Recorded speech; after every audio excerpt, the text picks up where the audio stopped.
hasta 1965 nos habíamos quedado dormidos. Ok, sí, pues si no me saca la tarjeta roja directa y bueno. Hasta 1965 vemos a un George Harrison que no había dado todo lo que tenía que dar.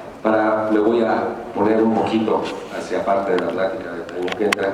En 1966, cuando los Beatles tienen el tiempo suficiente para dedicarse en el estudio y ya no tenerse que estar metiendo en las giras, en el álbum Revolver o Revolver, George, 3 canciones. Cobrador de impuestos, una crítica social, I Want to Tell You Love You Too, sobre todo Love You Too, donde nos da una probadita de lo que era la música hindú, algo que siempre le gustó a George. Lo repitió en Waiting You with Audio del Sargento Pimienta, y para el álbum blanco 4 canciones, y una de ellas simplemente maravillosa, como lo puede ser While My Guitar Gently Weeps. Para la película de Submarino Amarillo, 2 canciones más, y en el álbum Abbey Road 2 canciones más, pero hay que ver a qué altura estaba George Harrison. Something, algo, y Here Comes the Sun, aquí viene el sol. Y dentro de las paradojas de la vida, Something es una canción preciosa, y Frank Sinatra decía, canción favorita de Lennon y McCartney. Pobre George Harrison, no componía muchas, y cuando lograba que Frank Sinatra la grabara, decía que era de Lennon y McCartney. Creo que con el tiempo George Harrison demostró de lo que estaba hecho, y con su álbum All Things Must Pass simplemente nos dejó impactados. George Harrison, gracias. Gracias.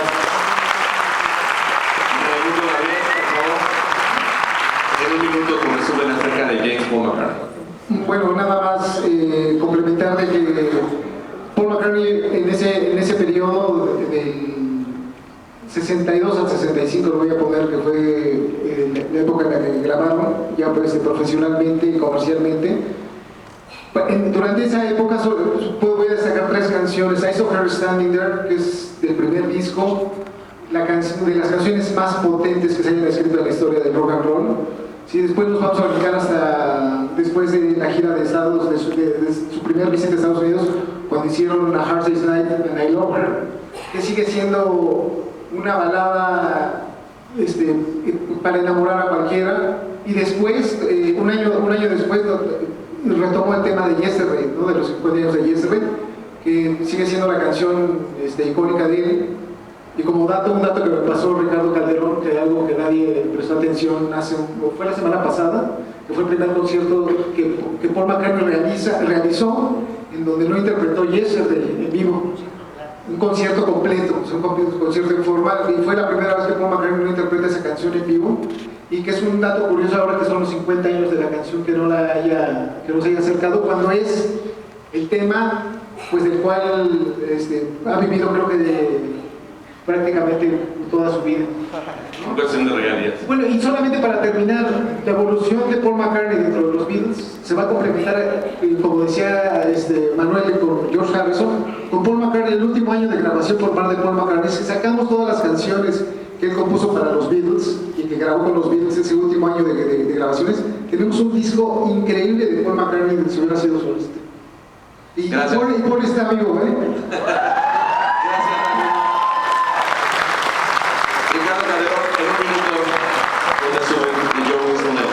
Bueno, creo que nos hemos concentrado en la rivalidad o en la importancia de Lennon y McCartney.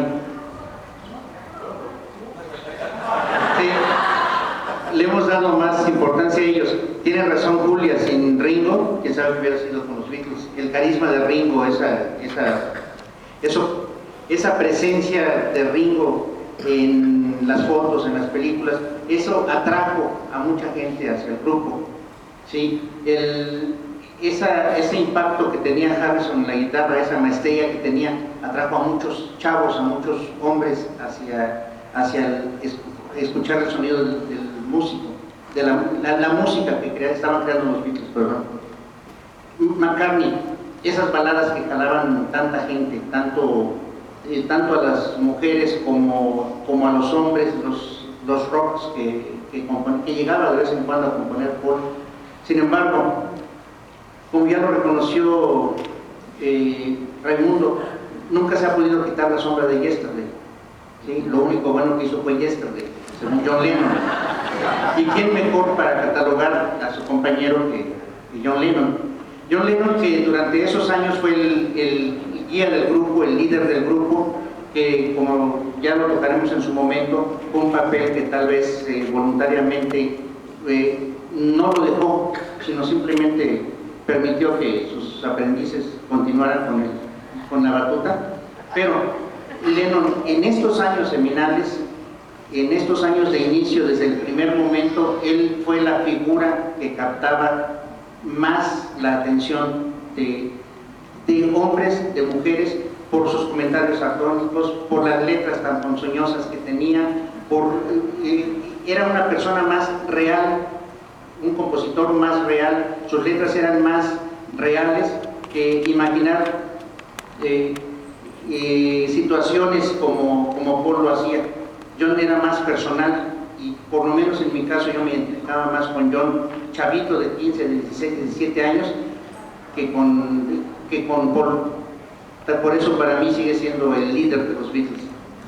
Gracias, Ricardo. Muchas gracias. Julia, por favor, en un minuto. Sí, Richard Starkey. Ringo sigue vivo y sigue feliz. Yo lo acabo de ver en el concierto.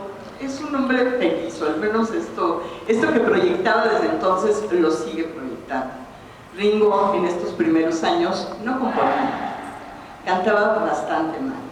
Las canciones que cantaban eran covers, evidentemente lo ponían a cantar a ver a cuál das el tono.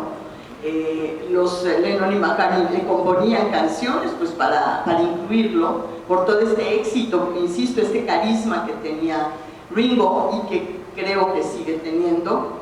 Y me parece que a la distancia, históricamente, sí, el valor de un gran baterista, de alguien que va a ser determinante, como dije hace un momento, en las generaciones posteriores, pero también de un ser humano que atravesó épocas muy tormentosas, muy difíciles, muchos conflictos, y que finalmente en ese momento era un hombre feliz y sigue siendo un hombre feliz.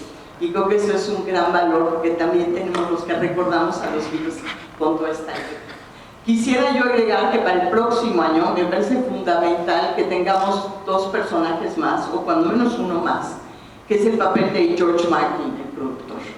Creo que lo debemos sumar porque desde mi punto de vista, sin George Martin, los Beatles hubieran sido una banda más.